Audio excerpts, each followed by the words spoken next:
Is up, Hump Day, Wednesday, December 13th, hanging out with you. Sports Take, JAKIB Sports YouTube Network.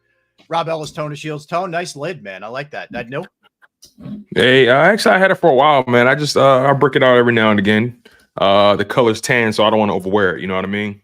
Yeah, oh yeah. But I appreciate it, man. I like it a lot. It's Yeah. it really compliments my eyes. Welcome in, everybody. What is up? What is up, Tyler? Tyler, always appreciate you being first, ready to roll, man, too. Let me give you a little shout out, little props. Tyler, appreciate it. Chuck, M. Reyes, Sean, Father Sean, ARS Bench, Daniel Berry Sports, it's Joho, Minecraft. Good to see all you guys, man. Appreciate all you hanging with us as you do each and every day. It's been an interesting week. It's been an interesting couple of weeks, right? In a lot of ways. When you think about it, for what's going on here with the Eagles, so yesterday Nick Sirianni meets with the media and he's asked if there's going to be any, not necessarily, when I say changes, I don't mean personnel, like someone's going to get fired or whatever, but any responsibilities are going to change. And he said no. So I'm going to start with that. I think that's the absolute right move. I think it's a panic move if you do anything else. I think what it is more than anything else is, hey, I believe in these guys. We know the last couple of games have not gone well. We understand that. We know things have to change. But I'm gonna stick with my guys that we believed enough in to hire, and we roll. What do you think about the decision to kind of keep things the way they are, standard quo? Yeah, status quo. It's funny. I actually agree with you. Here's the thing. What are your other options? Nick Sirianni calling the plays. We know what that looks like. So, I mean, you're right. Basically, if you make that move, it's a sign of panic, and it's a means to no end. So, I'm not mad at him coming out and making that clear. The fact of the matter is, guys have to be better. You can't just keep trying to plug a hole and think that another hole won't appear. The bottom line is guys have to be better. We're not going to, there's no hiding from this. Brian Johnson can't hide from this. Nick Sirianni can't hide from this. Because again, at the end of the day, this is Nick Sirianni's game planning. This is his game plan, Eagles fans. We got to make sure we lock that in our minds. This is Nick Sirianni's game plan. So what's happening is Nick Sirianni and the entire group, but mainly Nick Sirianni, they come up with the game plan. He gives Brian Johnson a loaded deck of plays. And at that point, Brian Johnson is responsible for the execution of those plays or the calling of those plays on game day. And the players are responsible for executing said plays. Now, could we get on Brian Johnson for sequencing? Maybe. But here's the thing, though, right? I was talking to John McMullen last night on Football 24/7. We do that show about 3 times a week. At 6:30 p.m. Eastern time. Make sure you guys be on the lookout for that. Typically, it's Tuesdays, Fridays, and Saturdays, typically. So we were talking about the play calling, right? And John said something really interesting. And as much as it pained me, I had to agree with him. In reality, we're not really judging play calling. We're judging play results. Yep. And the fact of the matter is, when these guys line up on the line of scrimmage before the play is called, we have no idea what they're doing. We have no idea what their goal is, what they're trying to do. We're always reacting to what the result is. And he said there are many times where a coach can dial perfect play and everything's executed perfectly, but then one guy misses his block. And then quarterbacks get sacked or a quarterback's forced off his spot or whatever may have you. Or a situation where you may not call the best play, but you have a playmaking quarterback like a Jalen Hurts. And then you get a play like the touchdown to Olamide Zaccheaus in the Buffalo Bills game. So there's so many nuances, so many variables that go into how a play is executed and what the result actually is. It's funny. I try to curb my fandom and be as objective as possible. And obviously the first 2 days, Monday and Tuesday on the show, you and I have been very vocal about our displeasure with what we've been seeing. And talking to John, I love talking to John because he always grounds me a little bit. You know what I mean? And the fact of the matter is, he's right. We're judging the play results. And because we're not pleased with the results, now we're looking for somewhere to point the finger. So back to the original question or the original point, I'm not mad with Nick Sirianni saying that he's going to keep things as they are in terms of the play calling duties and so on and so forth. Because at the end of the day, where are you going to go to? Guys have to be better. Guys have to execute better. Also, on top of that, coaches have to have a better feel for certain situations. So again, what are his other options? Yeah, I mean, I hear people throw Frank Reich out there. So a couple things on Frank Reich. One, he's been fired from his last 2 jobs. No disrespect. He did a great job for the Eagles in 2017, but he's been fired from the Colts. He's been fired from the Panthers. Now you could say poorly managed teams, but Jim Irsay's, a buffoon. Yeah, I got you. James Dyken's doing a pretty good job there with all the obstacles he's got to deal with. For now, just saying. And 2, the guy hasn't been in the building all year, and you're going to drop him into the building now after 13 games. I just think it's too much. If you want to use him as a consultant, by all means. I mean, I'm all in favor of as much data that you can gather and trusted voices that you can have. I think that's great. And we don't even know that that's not happening. It may be. But the calls for that to change. And the other thing is, Sirianni stepped away from the play calling for a reason. He wanted to be able to coach the entire team, manage the entire team. So what happens now? You have a defense that's a disaster. Do we want him not even keeping an eye on that because he's so consumed with play calling? I don't. I would rather he stay in that role. I get back. I'll just stay on the offensive thing. And I'm going to give you some numbers that are just staggering here. But I think there's too much talent there. There's too much ability. And you have guys like Hurts who aren't going to let this continue to go on, at least in my opinion. I think the offense is going to get its act together.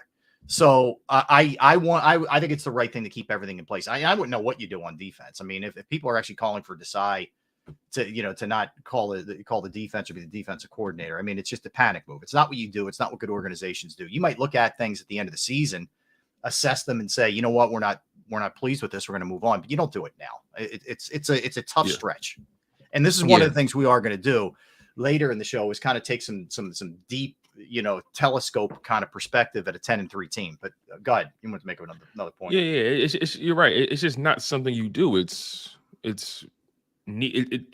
we're not the Colts, right? Or we're not the Raiders, where you just fire a coach on a whim, right? Or the Panthers. In fairness to Frank Reich, there are some guys who are just better suited to be coordinators. You know what I mean? Yeah. Dan Quinn, perfect example. He was the head coach in Atlanta for a handful of years. He was not a good head coach, but you see the impact he has on the defensive side of things with the Dallas Cowboys. Another guy, for example, I'm trying to think. There are other coaches. There are other coaches out there who were head coaches, but they're just better. Jim Schwartz. He wasn't a good head coach. Yeah, in Wade Detroit. Wade Phillips was a great one. Wade Phillips. You know what I mean? So there's some guys who are just better suited to focus on one side of things, and that's okay, right? That doesn't make you a bad coach in totality. It's just that, some people aren't suited for certain responsibilities, and that's okay. But yeah, to think you're just going to drop this new voice into the building when things are kind of going haywire right now, that's counterintuitive and counterproductive. Yeah. They need to take care of what's going on inside their own home before they think about bringing in somebody else to give an opinion about what they need to fix. The fact of the matter is, everyone has to be better at their roles. Everyone has to be better at their jobs. Yeah. Players have to be better. See, this is where they are now, right? It's so funny where the conversations that we're having about a 10-3 team is so fascinating because they don't look like a 10-3 team. And, again, speaking to John last night, he said something interesting. He says, look, every team has that moment in the season. They had that down period or that down period or that down slope, and teams have to find a way to get through it. This is the Philadelphia Eagles version of that. Yeah, they have to find a way through this. Right now, do we expect the defense to be so much better? Not really. The personnel is the personnel. Their limitations are what they are. Do we expect execution to be better on that side of the ball? Sure, that's something you can improve on. You can improve on execution, right? You can improve on, your discipline and all that kind of stuff, right? Communication can always improve. but what their talent base, that is what it is. So we have to be comfortable with this defense being what it is. In a nutshell, offensively, so many places where they can improve. Things can always be better on that side of the ball, and they have to be better. So again, this is something they have to figure out. And they still, we're in week 15. They have 4 games left to figure out or work out the kinks before the playoffs come. And look, some people may argue, look, it's week 15. Why are what are we talking about? Work out the kinks. You should be hitting your stride at this point. Fair enough. And some may even argue, well, this has kind of been a long time coming. And we're going to get into this stuff as the show goes, because again, there are so many people on different sides of the fence here. You know, their issues. This has been compounding. We've just been ignoring it because of the wins. Some people say, well, they've been winning games. You know, every team has that downward slope. They just got to crawl out of it and figure out what's what. So there's so many different perspectives about what's going wrong with the Philadelphia Eagles. And I don't think anyone's necessarily wrong. I think it just falls back on the team to say, look, we know who we are. We know what we're capable of. We know the standard we're trying to set and maintain in this building. We need to get back to the basics, get back to doing what we do well, trusting each other, trusting the work that we've already put in, and then putting out there a great product on the field to yield great results. Yeah. So, all right, let's dig into the offense here a little bit here. You know, again, I wouldn't make the changes, but it doesn't mean that things don't need to change. 0 times this year they've scored 20 points or more. They haven't gotten above the 20-point mark in the first half this year. This speaks to the terrible starts from this team. With all that said, they're 8th in scoring, they're 13th in passing, and they're 8th in rushing. Now, those numbers on face are not bad, but we know it's trending the wrong way of late. So 32 points scored the last 2 games, which is, you know, horrible, 16 points per game. Hurts, second worst QB rank on first down. So they're not putting themselves in second and third in shorts. Hurts is tied for the 3rd most turnovers by a quarterback with 15. He's got 15 turnovers himself, and the team only has 15 takeaways. They have 19 total. So they're -4, you know, on the takeaway giveaway. They've averaged 6.3 points per game last 3 in the first half. So drilling down into why that's the case, why they've started so slowly, and trying to figure out what's going on. Now, one of the things is when you have a first drive and you're going all the way down the field and the play calling looks crisp and Jalen coughs it up at the 20-yard line, that's one of the reasons. I mean, the turnovers, to me, if you really want to dig in on something, I think probably are the biggest issue with this team on the offensive side. I think on the defensive side, and we'll get into the defense, it's 3rd down, but 15 turnovers are killers. You had Jalen fumble, A.J. Brown fumble, and Devontae fumble, and I believe they were all inside the 20 or 30-yard line where you were going in to either get 7 or 3. So right there, it's a drive staller, it's a repellent of points, and it's a momentum killer. And you get into the here we go again mode. So I think there's no greater example than Sunday's game against the Cowboys, where the play calling actually looked good on that first series, and then Jalen coughs it up. It's a big problem. Yeah. When you saw that happen, it kind of sucked the air out of the out of the basketball, for the Philadelphia Eagles. It seemed like since that moment they couldn't get right, and adversity is going to come. It happens. It's part of the game. You got to respond though, and I think this team is I think the struggles just throughout the season and the slow starts, I think it's weighing on them. I think they look at themselves and say, we're way better than this. What the hell is going on? Why are we struggling like this on this side of the ball? At least we can make sense of why the defense struggles. There's a personnel issue over there. But us, A.J. Brown, we're A.J. Brown, we're Devontae Smith, we're Dallas Goedert, we're Jalen Hurts, we're Jason Kelce, Lane Johnson, Milata. We have so much talent on this side of the ball. Why the hell are we struggling? What's going on our side of the ball? What aren't we doing? So when you're that good, or you're used to being that good, and then you reach this new low, it's deflating. And now they're searching for answers. So I look at the coaching staff and say, okay, you see your guys are losing sight of the bigger picture. You see your guys are kind of losing their mojo at the slightest off ramp. what can I do as a head coach? What can I do as an offensive coordinator to keep my guys grounded and keeping the main thing the main thing? The game was far from over at that point. Right. But again, when that fumble happened, you saw it in Jalen Hurts' body language. It was almost like, again, you know what I mean? It's like you experience something in life. It's just like, I can't catch a freaking break. You know what I mean? So I do. I think there's something to be said for that. I also think, let's face it, man, when your three best players have a turnover in a game, you're probably losing. No matter how everything else went, you know, your three best skill position players all coughed it up.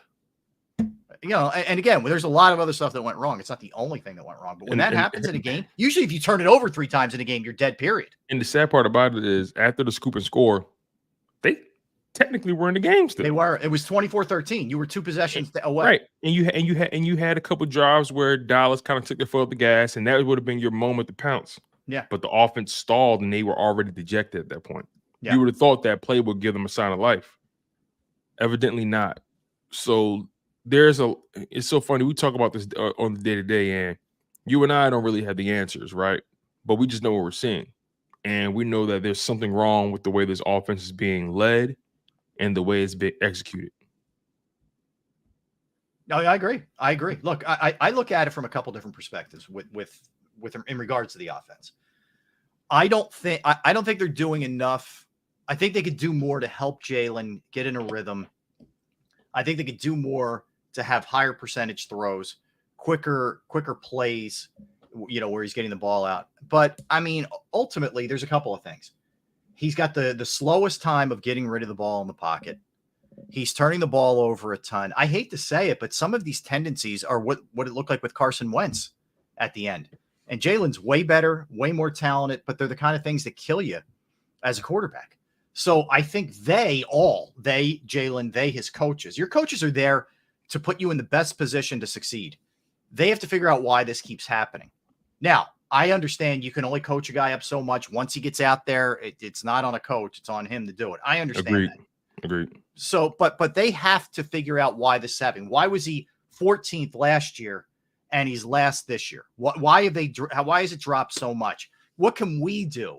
Any good leader will say to their employees or their friends or whomever or their players, hey, what can I do to help you? That's what a good boss should do, rather than you need to do this and you need to do that. No, have a conversation and figure out what you can do better to put him in a more advantageous position. And help me help you, right? Help me help you, and work off of that. And I think right now we're seeing Jalen struggle. We're seeing a coaching staff struggle to help him. So I think that has to come into play. I think one of the ways you can do it is run the ball a little bit more, run it a little bit more effectively. High percentage throws. What's a high percentage throw? A check down. Even I know most times check downs are what you go to if nothing else is there. But how about a little swing pass? And let's let DeAndre Swift do his thing. And if he's not doing his thing, then put somebody else in there to do their thing at the running back position. Let's run the slant till they stop it on A.J. Brown, because that's what he does, I think, is good or better than anybody else in the NFL. You know, it's just little things. Use Dallas Goedert the way you used him early, and then for some reason Dallas Goedert went away. I don't understand a lot of this stuff. Yeah, they haven't done a good job with evolving this offense over the past few years. They kind of felt stagnant, and still to this day they've struggled to establish or implement a blitz beater for Jalen Hurts. Yeah. Right. They're like with the route concepts or with the play or over the game plan, and they've yet to establish some sort of bailout or hot route for Jalen Hurts where that can be utilized to take advantage of blitzes. Because what's happening also, teams are playing him a lot differently now, and he's seeing different coverages at this point. And I brought this up last night with John, and I said, look, I think we've been sort of spoiled or jaded by Jalen Hurts' development from his first year as a starter to his second year as a starter. Yep. We saw who he was his first year, and he was mediocre. He was decent. He was okay. And then he comes out in the second season and just takes the NFL world by storm. Mm-hmm. And he's looking like one of the best quarterbacks in the NFL. He was a MVP runner-up. He was playing in the Super Bowl. We've never really seen a jump like this. The jump was damn near unprecedented. And then we see what's going on this season. And to me, at least, and this is my first time bringing this up on Sports Take, I brought it up last night, I think we have been so spoiled by Jalen Hurts' jump from year 1 to year 2 that we're forgetting the distance traveled. And we're forgetting when he came into the league, he had some of the deficiencies that we're seeing now. Struggling to read the defense and trusting what he sees and get everything to the ball, quick enough and all those kind of things. I'm not saying this because I think Jalen Hurts is a bad quarterback. What I'm trying to do is I'm trying to recalibrate our expectations of a young quarterback who just turned 25. Yeah. I'm not making excuses for him, but I'm trying to look at it as realistic and as rational as I possibly can. Jalen Hurts had struggles coming out of college, hence why he was a second-round pick. A lot of fans like to pretend that, they knew he was the guy and, Jalen Hurts is, he's a finished product. And they're trying to kind of rush the development. They kind of say he's already in the upper echelon, all that kind of stuff. And my thing is Jalen Hurts my overall point is Jalen Hurts has a lot of growth to do as a quarterback in the NFL. Yeah. And because defenses are throwing different things at him, it's requiring him to recalibrate and learn this new defense that he's seeing. It's requiring him to learn a new counterpunch, right? And this is I want to address this too. This is an overrated perspective.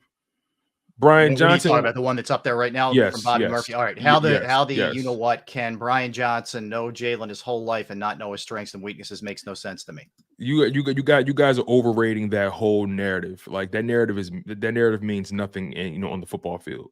The fact of the matter is, his dad coached Brian Johnson in high school. Brian Johnson wasn't learning Jalen Hurts' strengths and weaknesses as a damn toddler. What are we talking about here? You know what I mean? Brian Johnson wasn't working with him in high school. He wasn't paying attention to his strengths and weaknesses. Brian Johnson was busy being a damn college quarterback and a college quarterback coach trying to focus on his own career. Well, take it a step further. It's such a simplistic view, and I'm not knocking Bobby, but what I'm saying is, well, I am, because it's what are we talking about, Bobby? Yeah. So what I mean by that is because he knows him and what he does well or knows his family. You're countering an NFL defense. You're countering brilliant minds like Dan Quinn on the other side of the ball trying to stop you. That's where it's simplistic and the breakdown comes into it. It's what Brian Johnson is doing is he's trying to play to the strengths of the quarterback, but he's also trying to figure out, how am I stopping Parsons on this play? What am I doing against Deron Bland? How am I countering the blitz? They're taking this away. Like, there's so much more to it than just he knows the guy. Yes, there's familiarity. I know there. A lot of people, but it speaks more to how a guy ticks than how you're going to go out there and do it at the NFL level. You know right? What I mean? It speaks more to that, and also speaks more as to how I communicate with you. Right. Yeah. It speaks to my comfortability in being honest with you. Right. That's what if anything, that's what that speaks to. That does nothing on the football field because we sat down for Thanksgiving dinner a couple times. That means nothing on the football field. Right. He may be fully comfortable with Jalen Hurts off the field. On the field, it's an entirely different relationship. It's an entirely different dynamic. Let's stop pretending that this shit is just so simple, and it's not. And again, Jalen Hurts has jumped from year 2 to year 3 as an NFL quarterback was almost unprecedented. And now we're kind of seeing what we're watching right now. We're watching the maturation process of a young quarterback. Meanwhile, they're still 10-3 in the process. Not many teams can say their quarterback is still developing and they're tied for the best record in their conference. It's not easy to do. It's not easy to win and develop at the same time. It's not easy. So we're watching a Jalen Hurts product that's still being polished. Even though we saw what we saw last year, teams catch up to you. So as a player in the NFL, you have a responsibility to continue to hone your craft and continue to develop counterpunches to what teams are throwing at you. That's how you last in the NFL, right? Jalen Hurts is no way Jalen Hurts would have can last in the NFL if he keeps playing the way if he played the way he played last year. Teams are going to respond to that. And then he has to counterpunch. And then teams are going to respond to his counterpunch. And then he has to respond to that. That's how you develop into a great quarterback. Tom Brady, Peyton Manning, Donovan McNabb, name any quarterback that played at least 10 years in this league. They didn't last that long without developing counterpunches to what teams are throwing at them. It's just that simple. You want to be great, you got to make sure you have great habits. And Jalen Hurts is a quarterback that has great habits, but now he has to unlearn some bad ones, and he can't just rely on his athleticism. He can't just rely on the things he saw last year. Teams are going to respond to what he does well. Yeah. He has to expand his repertoire, and then he has to throw a counterpunch, and then teams are going to do the same, and that's how you last in this league. Yeah. So let's be realistic about development. Let's be realistic about growth. The fact of the matter is the Philadelphia Eagles are fortunate that they're 10-3 through this process. Yeah. Yeah. And it's on him. It's on the coaches to counter what teams are doing. And that's always the way it's going to be. Well, all right. So let's give Bobby his due here. All right. Really, because that's all I heard about this offseason, how familiar they were. Well, just because you heard that doesn't mean the people that were saying that. Fuck what you heard. Yeah. That doesn't make it reality. Yeah. I mean, again, it doesn't mean he's a bad choice for offensive coordinator. I think the other thing that we do it in fairness to Brian Johnson, same with Desai. They're in their first year doing this, and there are going to be bumps in the road at times, and you're going to go through it. And we're going to talk about this later, but the Niners lost 3 straight. And I know Trent Williams was out and Debo was out. I get it. But you're going to go through these kind of things. Think about the 2 teams they lost to. They lost to the 49ers and they lost to the Cowboys, who are arguably the hottest teams in football. So you're going through some lumps right now. And it's like anything else. You know, how do you respond to adversity? How do you respond when you know you have to make a change? And this is what we're going to see. Like, if it keeps looking like this the rest of the year and they get bounced in the first or second round, then I think it's very fair to call for like serious changes, 100%. But I think right now you have to trust the process a little bit. I hate to use that term. I saw somebody use it. And M. Reyes used it. I'm not trying to go sexist on you. God, that thing is toxic. But some of it is just have some patience more than anything else. And again, you've had 2 straight awful games where you've really looked terrible on that side of the ball. So how do you respond this week? You know, and this is where we find out about these guys for sure. All right, let's come back and good discussion, and appreciate everybody, participating there in the chat. We'll come back. Absolutely. Even if I appreciate people responding too, even if their takes make no sense. Well, I just think, I think we're trying to make something very simple. Like, I get it. If the overriding theory is, hey, this is where I stand. If they're way more talented than this on offense, it shouldn't look this way. I agree. I agree with that 100%. But what are you doing to get to the point where you're fixing some of the things that have started to happen? Actually, it started to happen a long time ago. Let's be real. Well, I said it yesterday. You know, when I was talking when we were talking to Dave Zangaro. Yeah. I said, well, you know, we keep talking about how they trust these guys to win. They trust these guys to win. Well, can the players trust the coaches to win? Can the players trust the coaches to put them in position to succeed? You know, everything is a struggle. Every throw, every passing window was a keyhole for Jalen Hurts. He has to fit it through. Everything is a struggle. Meanwhile, you see these other coordinators, these other coaches finding ways to get their best talent in the best possible positions. I'm not seeing that on a consistent basis with this offense. So again, everybody has to answer for something. No one is exempt from the chopping block at all. I don't care what anybody's relationship is with another person. I don't care who did what or didn't do what. Everybody has to answer for this. This offense is too good, too talented for them to look like this.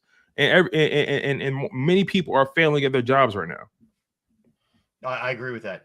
I agree with that 100%. All right. I'm writing down stats as we speak because I'm a maniac. All right. So let's get a timeout. Let's come back. Let's talk about the defense a little bit. 33 points or more, 3 straight games, and what's going on that side of the ball. Let's dive into that a little bit when we return. And then when we come back in the segment after that, I do want to get into a little bit this sort of bigger picture view of this thing. But right now, I want to tell you about Bravo Pizza of Havertown. Thrilled that they are a sponsor of the station and a sponsor of our Sports Take show. I've been going there since 1985. They've been family owned since that time. They're open 7 days a week. They have 20 different styles of pizza daily. They have slices to go. They have the upside down, which is my favorite, but they have the specialized pizza, however you like it. Not just pizza, though. You want other options, they have it. Fresh pasta, sandwiches, wraps, wings, salads. They're also committed to the community where they have fundraisers for charity, schools, little leagues, where the proceeds go to those organizations. You can follow them at the Bravo Pizza of on Instagram and Facebook for daily specials and promotions. They're located at 1305 Westchester Pike, Manoa Shopping Center in Havertown, Pennsylvania. 1305 Westchester Pike, Manoa Shopping Center, Havertown. Give them a call right now, 610-446-3810, 610-446-3810, Bravo Pizza of Havertown.